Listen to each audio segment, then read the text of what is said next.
अरे पैसे दो मुझे शराब पीनी है। पूरी रात से मैंने कुछ नहीं पिया है।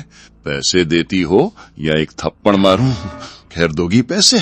विशाल रोज शराब के नशे में धुत रहता है। रात दिन अपनी पत्नी तन्नू को मारता है और हर वक्त शराब के लिए पैसों की मांग करता है। मेरे पास कोई पैसे नहीं है, घर में राशन तक तो नहीं है, और तुम्हें बस अपनी दारू की पड़ी है। खामोश, एकदम खामोश। ज्यादा बकवास मत कर। चार घरों में काम करती है और फिर भी पैसे नहीं देती। कहाँ जाते हैं वो पैसे? बोल, अभी पैसे चाहिए मुझे, अभी इसी वक्त, नहीं तो ऐसा थप्पड़ मारूंगा कि जिंदगी भर याद रहेगा। इस तरह विशाल हर दिन अपनी शराब की लत के लिए तन्नू को मारता पीटता है।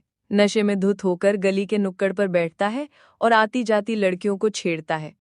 तन्नू अमीर घर की मालकिन और उसके पति को देखती है, जो मिलकर काम करते हैं और प्यार से रहते हैं।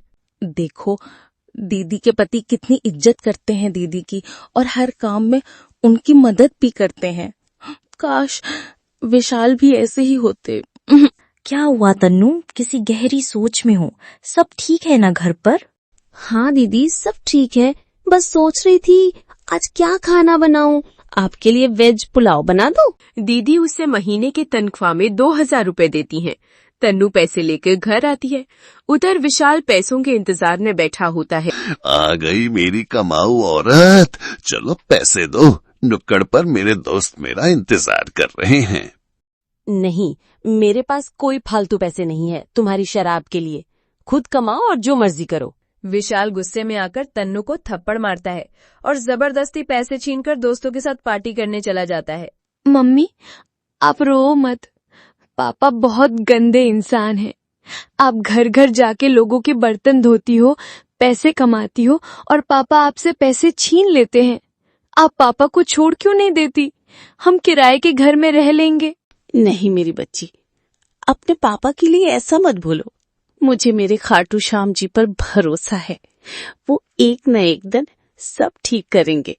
हर बार की तरह तन्नू अपनी बच्ची को समझा देती है और सब कुछ सहन करती रहती है।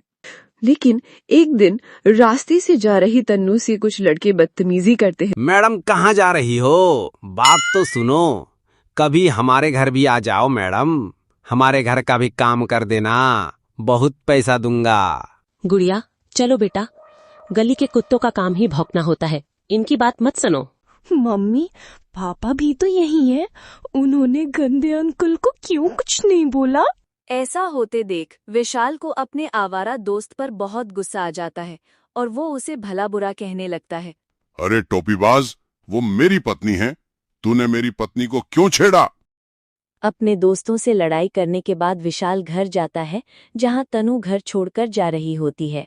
गुड़िया बेटा, बहुत हो गया, अब हम इस घर में एक पल भी नहीं रह सकते, चलो मेरे साथ। तभी वहां विशाल आ जाता है। तन्नू प्लीज मत जाओ, मुझे आज पहली बार समझ आया कि मैं कितना गलत था। मैं शराब छोड़ दूंगा, अपने आवारा दोस्तों से भी रिश्ता खत्म कर दूंगा। बस मुझे एक आखिरी मौका दे दो, मेरी बेटी के लिए है। फिर क्या, तन्नू का दिल पिघल जाता है और वो विशाल को माफ कर देती है। पापा, आप फिर से मम्मी को नहीं मारोगे ना? पापा, और कभी शराब भी मत पीना। मेरी बच्ची, अब कभी शराब नहीं पीऊंगा, कभी तुम्हारी मम्मी पर हाथ भी नहीं उठाऊंगा। इस तरह कुछ दिनों बाद विशाल को एक फैक्ट्री में काम मिल जाता है। अब वो शराब से दूर रहता है और तन्नू और गुड़िया के साथ मिलकर खुशियां भरी जिंदगी जीने लगता है। कहते हैं ना, शराब से दूरी, परिवार में खुशहाली।